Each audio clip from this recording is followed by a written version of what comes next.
Hi everyone! So samahan niyo akong pasalamatan ang mga parents na nagpunta sa Brigada Eskwela, ang aking mga next advisory class na parents for this school year. Uploaded naman na yung ginawa kong paglilinis ng Saturday and Sunday. So yung mga natirang linisin is konti na lang. Tulad ng paglilinis ng mga electric fan, paglalagay ng mga kortina, tapos pagpipintura ng puti dyan sa mga dingding. Kaya sa mga natitirang araw, naging magaan na lang yung schedule ko at ginamit ko yon para makapag-print at makapag-prepare ng mga kailangan para sa first week of school. Tulad ng mga diagnostic assessments, Carla, ARMA, lahat ng mga assessment tools.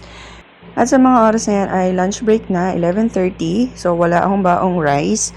Nagbaon lang ako ng fruits at saka yung oatmeal drink na nabili ko sa Dali.